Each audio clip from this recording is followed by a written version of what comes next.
All right, here we are again talking about coaching. I'm here with Yannick, and this is Siawash. How are you, Yannick? Hey, Siawash. Good. Also, shout outs to Nikki. You can't be with us today. You're here in spirit, but I'm looking forward to recording this. Yeah, me too.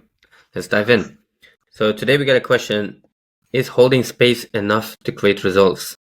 I feel I should do more. Yeah.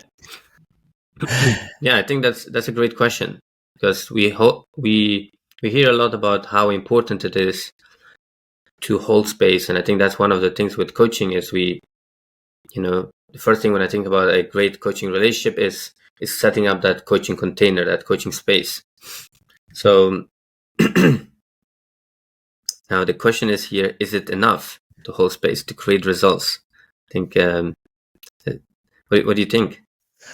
Yeah, it comes back to that a lot. I talk to a lot of coaches at the top of their game, and across so many approaches, what it seems to come back again and again and again is hold space, be fully present, notice things, pay attention to what's going on in front of you, feedback what you're noticing, what you're observing, and work with what's happening in the here and now.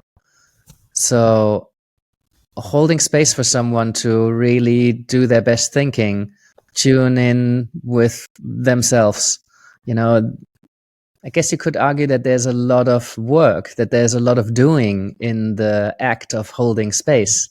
And I think that's something that a lot of coaches, especially at the beginning, I think underestimate how much doing is actually involved in not doing, and not intervening, in being there and being with and holding space. So I guess the first part of answering that question or responding to that question would be, well, what does it actually mean to hold space? And what are all the things that you are doing to hold space effectively, so to speak? Yeah, I love that.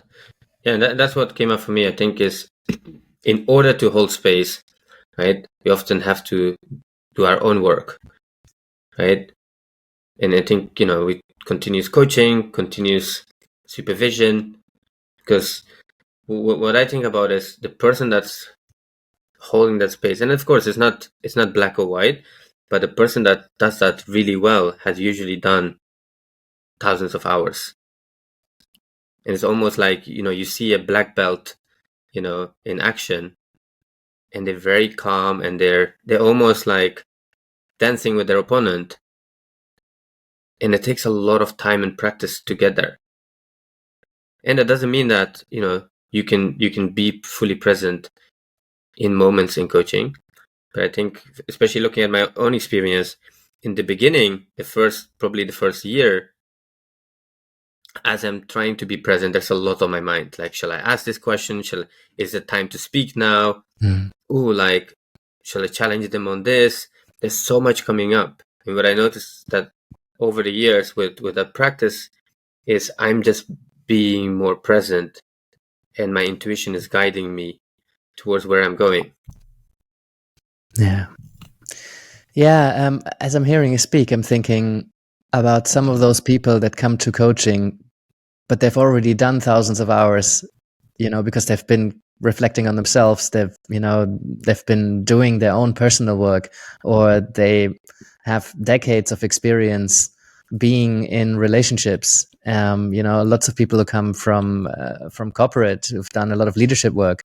They've gone through all these trainings, they've gone through all these workshops, they've read all of these books, they've reflected deeply about who they are, how they show up, how they relate to other people. So I think reason I'm saying this is because I see a lot of people come to coach training and they already come with so much.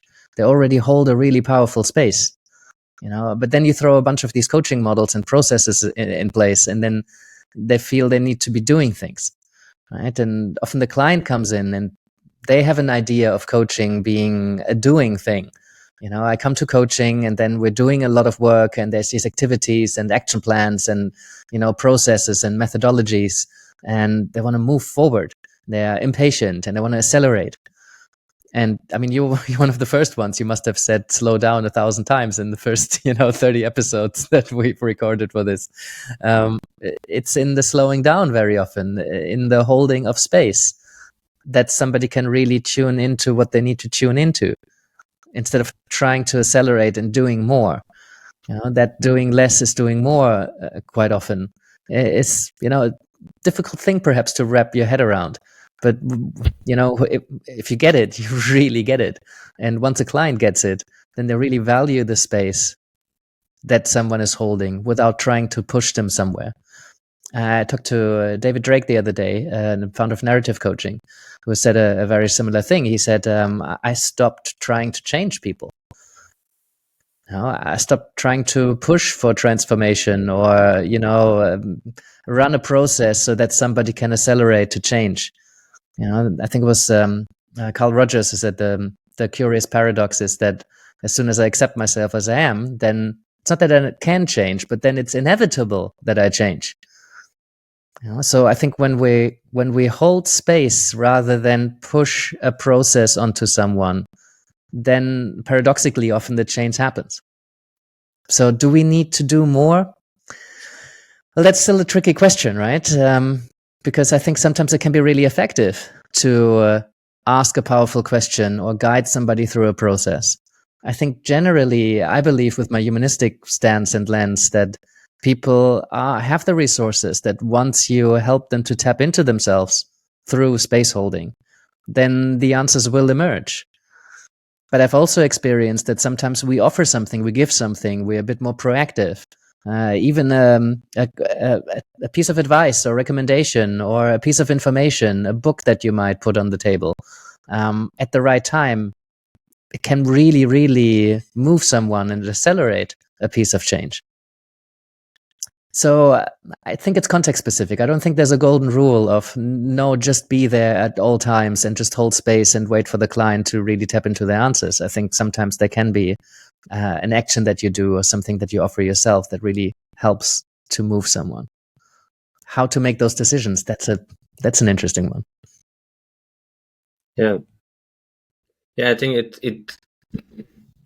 I think it's in the wording of that question, right? That, for example, is holding space enough to create results? I think I love what you said there about Carl Rogers. I think once the moment when we focus on creating results, we're often focused more on we often get out of the present and we're thinking, what shall I do next? Right? What do I do next to get them to that place? Mm-hmm. I remember in my coaching diploma around 5 years ago, there's an exercise we had to do. We had to ask a question, what is on your mind? And put a timer for 25 minutes. We're not allowed to talk anymore. Right? And I asked the question. I thought that's such a silly exercise. And I'm like, okay, I follow the rule. And as she's talking, I'm just writing things down like, oh, I could ask this question, I could do this. And she went through this incredible experience where she was complaining about her job. Then she broke down in tears and then had this breakthrough and like, yeah, this is what I need to do. And then at the end, she was like, wow, that was such an incredible conversation. And I was you didn't talk. I didn't talk. I just asked what's on your mind. And that was the only question I was allowed to ask. And this comes from Nancy Klein's work, creating a thinking space. But I think it's that, right? Like in that moment, I thought I'm restricting myself. I'm limiting myself. I want to add, I want to ask questions. I want to go deeper. I'm not saying that that's the way to coach, right? There's, Nancy Klein's work. She does great work with companies, with individuals.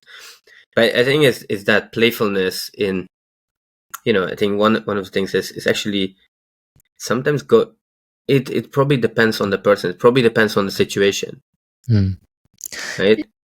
Yeah, I think you mentioned Nancy Klein's work, right? Thinking environments, creating a thinking environment. Nancy Klein's context is very corporate, working with very high level leaders. Mainly, right? I've had one of her global faculty trainers, Linda Espy, in the coaching lab. She held a thinking environment for someone, for a climate change activist. It was phenomenal to see because she said, "What are your thoughts?" And then she didn't say anything. It must have been the same thing for the first 30 minutes. It was a 45-minute session. And then she just said, "Do you have some more thoughts?" And then they were talking for another 15, 20 minutes. And I was sitting there and I was wondering, like, how useful is this? Right? And that person did really high level thinking and found it super, super helpful. But you say it depends on the person. I think so too, but at the same time, I don't want to think so too, right? Because I want to believe in everybody's resourcefulness. But I do believe that some people are stuck in a loop and they're just ruminating right now. And if I don't intervene, then maybe they don't get out of that. Or it might take months, and a therapist would continue to hold space. And maybe it's not a loop. Maybe it's a ever so subtle spiral. Maybe it seems like a loop, but actually it goes upwards just a little bit every time they do a loop. Maybe that's just somebody's process to move out of the loop, and maybe that's necessary.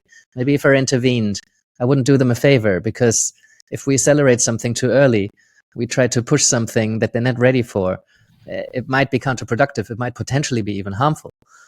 Certainly that client would own it a lot less if I intervened in their process. So there's different philosophies around this, right? So Peter Hawkins I talked to as well. I asked him about that once, and he said, well, I found him to interrupt. And he said, well, if we never interrupt, we're not doing our job well. So there's definitely different philosophies at equally high levels of thought leadership. But so I think it's really important we think about what we believe at the core about human development. And I think it's also important to check in with our client, like, how do you want to be worked with? And who is that person in front of me? To what extent do they have the resources to do their best thinking? Might it be important to intervene? Or might it be in the way? And it's sometimes really tricky to make those decisions. Yeah.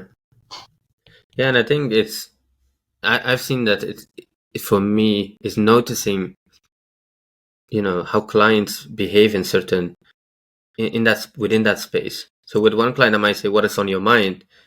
And they might bring things that are very relevant to the work that we're doing, or the thing that they brought up in the first session, the thing that we contracted around. And with another client, if I ask them, what is on your mind? How was your week? And they will talk 30 minutes about their mother-in-law, and then just say like, oh my God, we just spent our whole session and we didn't use my session on what I really wanted. Yeah. Right. And sometimes it's shifting that question. It could be, let me check in with you. What is going on? And then I might shift after a few minutes. And again, it doesn't need to be instructional, but sometimes it could be that we shift after 5 minutes, say, okay, thank you for sharing. What would be useful in regards to the thing that we've been working on? Or where are you right now where are you right now with that? Oh yeah, and so often clients thank me to say, oh, thank you for bringing me back. Right? Thank you for reintroducing the focus that I had set at the beginning of the session. I said I wanted to talk about this. Who knows why I started talking about my mother? And I think it's worth checking in. Why are you talking about your mother? Because it might just be exactly the thing that you need to talk about, and your brain went there for a reason, or your heart, And what's the connection? But sometimes just inviting, like, hey, we're talking about your mother now, and you had started talking about your promotion.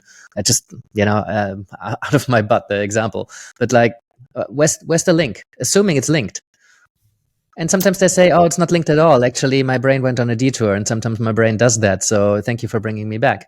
So then the promise never to interrupt could actually be a really unhelpful one. Yeah. I've actually heard stories from people that have invested a lot of money into even some famous coaches. And I've heard this, and they talk about their experience having worked 6-12 months with that coach. And by the way, these are great coaches, right? And I think it just shows what we're talking about. They say, you know what, I went there specifically, for example, to grow my income, to grow my business. But we end up just talking 80% of the 6 months, we focus on my relationship, or we end up focusing on this other side of my life. And while that was useful, I end up actually making less income. And so I'm actually quite unhappy with my investment. And I'm not saying this is all the coach's responsibility, right? Of course, the client has a responsibility. But I think coming back again, to how do we help the client be a better client? What can we help them do? And what's our responsibility as a coach to check in with them? Yeah. And I think the checking in is the crucial part here, right? That we check in. If we have a feeling that are we wondering, are they getting what they want? We can just ask, right? Before the session closes or before the next session really gets going. Hey, are you getting what you need from this? You know, you in the beginning you said you wanted to focus on your business, to grab your example. And we've been talking a lot about your relationships. Is that what we need to talk about to grow your business? Or has the intention and the direction, what you want from this coaching relationship, maybe changed or evolved? Also, because that often happens. But just checking in, you can hold space for 95% of the session. But then some of that session, maybe you move into more of a doing, recontracting, planning or strategizing phase. And you just check in. Are we doing the work that we need to be doing here? Mm. Do we need to do more? If you're wondering, that was the question, right? I feel I should do more. Well, if you share that with a client, hey, I feel I should do more. Do I? Do I need to do more? Do we need to do more? Do you want me to do more? Do I want to do more? Am I willing and able to do more? So yeah, I think coaches are doing a lot by holding themselves back from intervening in the client's process. That's a lot of doing involved there. That's a lot of bracketing our assumptions. It's a lot of paying attention to how I'm holding my body and what am I maybe unwillingly or unconsciously communicate. So really hold a powerful space. That's a lot of work. And well, if you're wondering whether you should be doing more, just be in partnership with your client and have that conversation. Yeah. Yeah, and I think in this moment of being present, we will notice things. They'll notice there's maybe a desire to ask a question or the desire to challenge something. And when we're not doing it, as I think just again slowing down and seeing like, what happened there. So 3 questions. I've probably shared this before on the podcast, but I still ask these 3 questions at the end of sessions, 7 years in. What did I do well? What can I do better? What can I do different? And sometimes I notice, hey, there was a moment I could have gone there. And it's not for me about this was the right thing, because sometimes it might not be the right thing. Right? But it's just that I noticed I was holding back. What happened there in that moment? Yeah. Right? Oh, it was a bit of like, it was a bit uncomfortable. Right? Or maybe felt that was gonna maybe challenge the client. But I think that's the part where we can really, and we learn a lot more about ourselves, and then that's a space where we can bring it to our coach, to our supervisor, right? Like, this is what came up for me, because I think like a question like that, I feel I should do more. Even be underneath that question is probably something else around: am I adding enough value here? Yeah, and where's that coming from? Yeah. Yeah, enough. What's enough? Why more? So yeah, there's potentially very deep conversations around, how you have become the person you are today. What's your story? What's your narrative? Or what are the shoulds, the voices out there that, or inside that tell you that you should be doing more? Mm. But yeah, discussing it with the supervisor, discussing it with yourself, and discussing it with your client. I'm often surprised at how often it doesn't really seem to be in coaches' sphere of awareness that they could just ask their client. They don't have to make all of these decisions on their own. If we're working in partnership, we can include our client in that.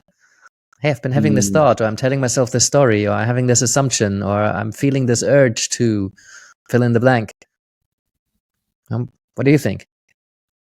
Yeah, I think that's an interesting point. For me, I know for a long time I would avoid that part, because it almost felt like I need to know my stuff, or I need to be the expert in this relationship. And I think that when we bring ourselves down, well, not down, like lower than the client, but when we see ourselves as equal partners in this relationship, where it's a co-creation, we don't need to be the expert in all of this. Yeah. Yeah, I always have this echo of Peter Hawkins in my head, who asks, "What's the work that we need to do? What's the work that is required of us to do in this space today?" He says, when we walk with a client to the learning edge where they don't have the answer and I don't have the answer, but we both understand that life requires us to find an answer here. Mm-hmm. What a wonderful partnership that is. And if you set that relationship up in that way, then it's kind of countering this idea of coaching as a service provision, not in the kind of Chandlerian sense, but more in the corporate sense of like, I pay you, so you give me value. So go coach, do your work. And why are you asking me? You should know how to best work with me. It's like, well, we're working together to figure out how you can make the best progress here. So shared responsibility. What do I bring to the table? What do they bring to the table? Ultimately, they need to be in charge of their work. They need to do the work. We're holding space. But then again, there might be a coach sitting out there who has a very different perspective on this. Says, no, I am a service provider and I should be delivering value and I'm being paid for my expertise and my experience and having studied the methodologies. And I respect that, right? It's just different lens on how to coach. And as long as this is set up in the beginning and, both coach and client know what kind of relationship they're entering, I don't have any beef with coaches who believe that they're experts anymore. They're somewhat limited in the work that they are able to do. And that doesn't need to be a bad thing. They just need to pick their niche better. Yeah. Shall we leave that here? Or is there more from your end? I think I've said all the things. No, I think that's great. I think, we've talked about it from different angles. And if anyone else has thoughts on this, we'd love to see that in the comments. What is your experience with this? I know that my experience has shifted a lot over the years in seeing the value of that space for myself as a client, but also really as a coach. Yeah. Yeah, I can already hear the different voices out there. You should absolutely do more, or you should absolutely do less. Less is more. No, more is more. There's all these tools and techniques, and my clients love it when I give them tools and techniques, and that's really the value that they get from the coaching. And then others say, no, it's the space. Like, just have a space where people don't interfere with your process, and you have the capacity to think without somebody constantly intervening. So different perspectives out there. Let's get talking, right? To these podcasts are meant to start conversations. So I hope we could start a conversation within yourself, or maybe with some of your colleagues or some of your clients. Cool. See you next time.